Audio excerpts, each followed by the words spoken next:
Welcome to Zoe Stories. Bet turned me into girl. Luck didn't smile on me when I lost a wager with my pals, leading to an unexpected transformation.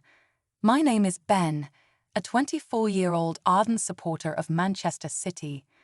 Each time they grace a football field, I turn my home into a festive gathering spot for my friends to enjoy the match.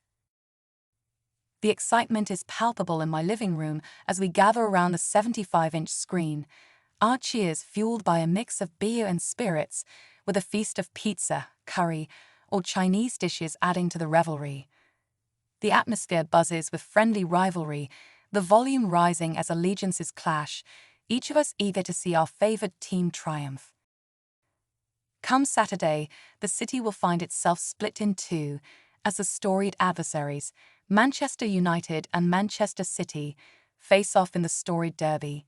It's the highlight of the season, and my confidence is unshaken that Manchester City will emerge victorious, their prowess on the field simply unmatched.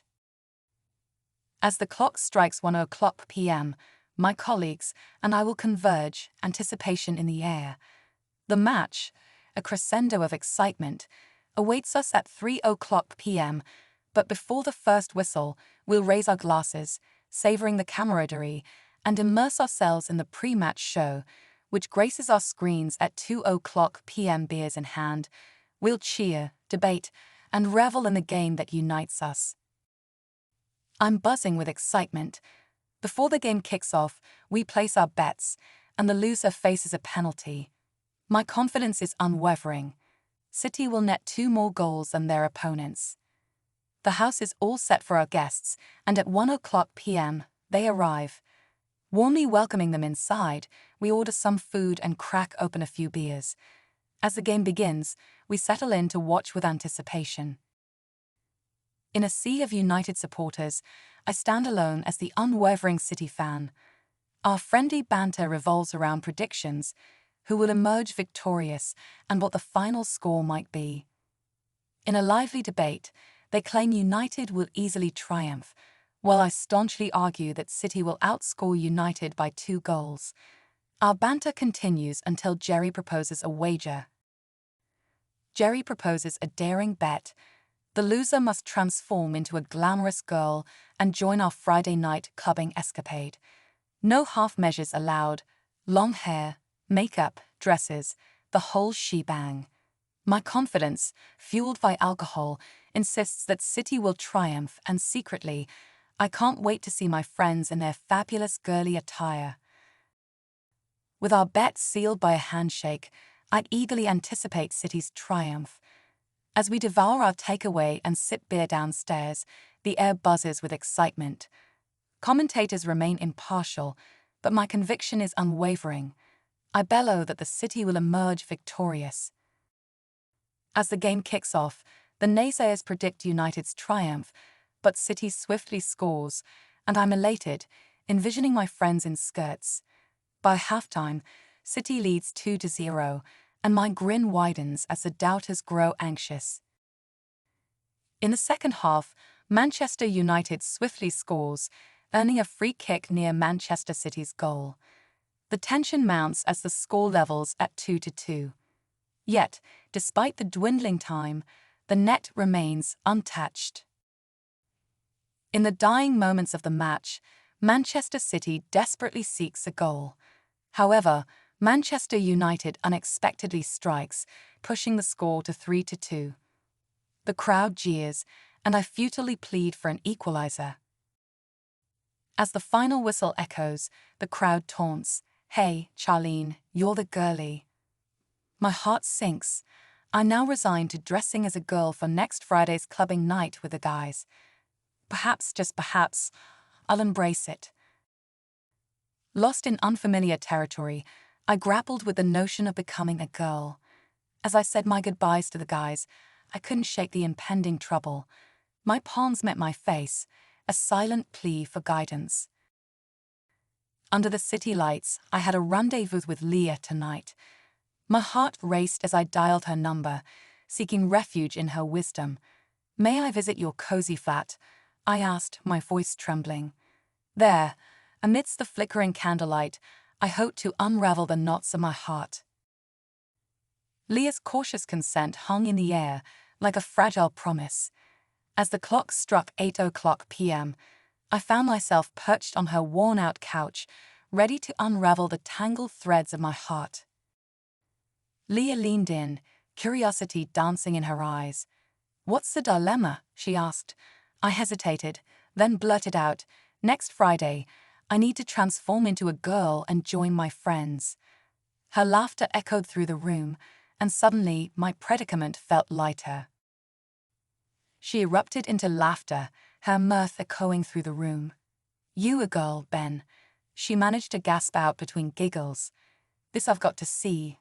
Apparently, Ben had lost a bet, and now he was obligated to transform into a girl for an evening. The challenge? To look and act the part convincingly. As he stood there, bewildered and unsure, he realized he was about to embark on an unexpected adventure, one that would require mastering the art of femininity. Leah's gaze bore into me, devoid of any emotion. "Ben," she said, her voice steady, "do you want me to transform you into a girl?" I implored, "Leah, please. The others have already dubbed me Charlene." "Leah, I implore, allow me to be Bonita, the name the boys affectionately call me." Her smile widens, and she beckons, "All right, Bonita, follow me to my room. But no more jests, or my assistance is off the table." I assure Leah I'm happy to assist in gaining access to her bedroom. Following her instructions, I promptly disrobe, and she begins searching through her dresser. From the drawer, she extracts an object, her gaze fixed upon me.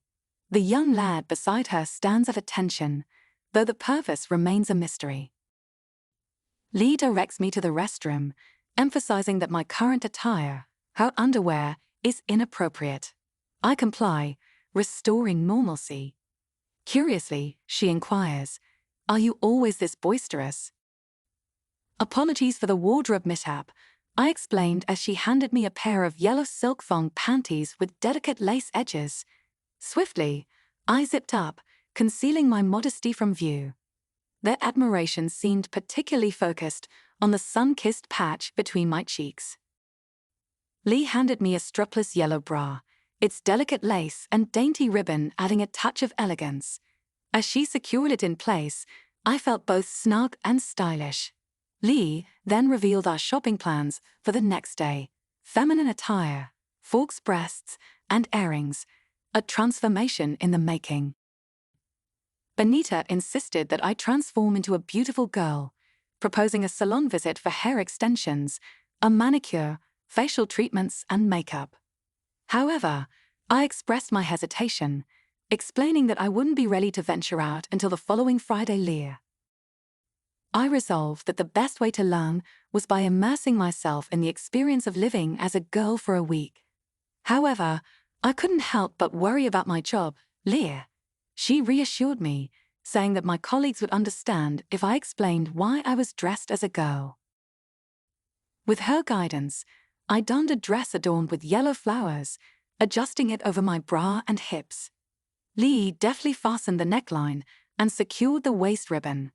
As I looked into the mirror, I contemplated this transformative journey. Leah instructed me to purse my lips as she applied a soft red lipstick. She then placed a wig on my head, and I examined my reflection in the mirror. Turning to Bonita, Leah exclaimed, "You look absolutely stunning. With a bit more effort, you'll be incredibly attractive." "Slip into those nylon stockings," she said, "and they'll conceal your hairy legs until you can shave properly in the morning." I obliged, feeling the snug embrace of the tights as Leah placed low white heels on my feet. The black fabric masked my leg hair, and for a moment, I felt transformed. The nylon stockings cling to my skin, a snug fit that I soon grow accustomed to.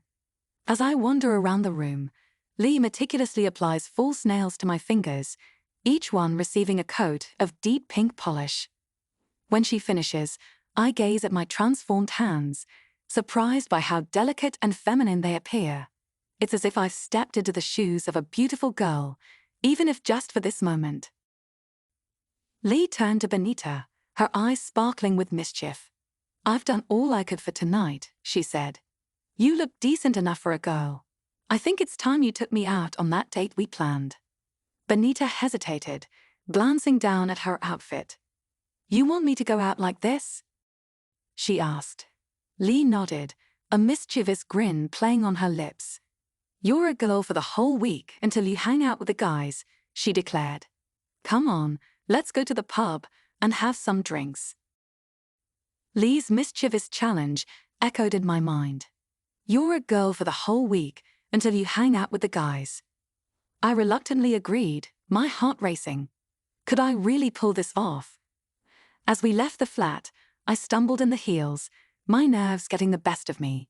The pub wasn't far, but the fear of being discovered gnawed at me. The tights clung to my legs, the fabric brushing against my skin. Wearing the dress felt like stepping into another world, a delightful escape. As we reached the pub door, the crowd pressed in around us. We forged ahead, anticipation and nerves intertwining. As we navigated through the crowd to get drinks at the bar, I felt someone repeatedly touch my bum. I couldn't identify the culprit. That never happened to me when I was a man. Eventually, we reached the bar. Thank you for being part of Zoe Stories. If you enjoyed it, don't forget to subscribe. And now, as the stars whisper secrets to the moon, we part.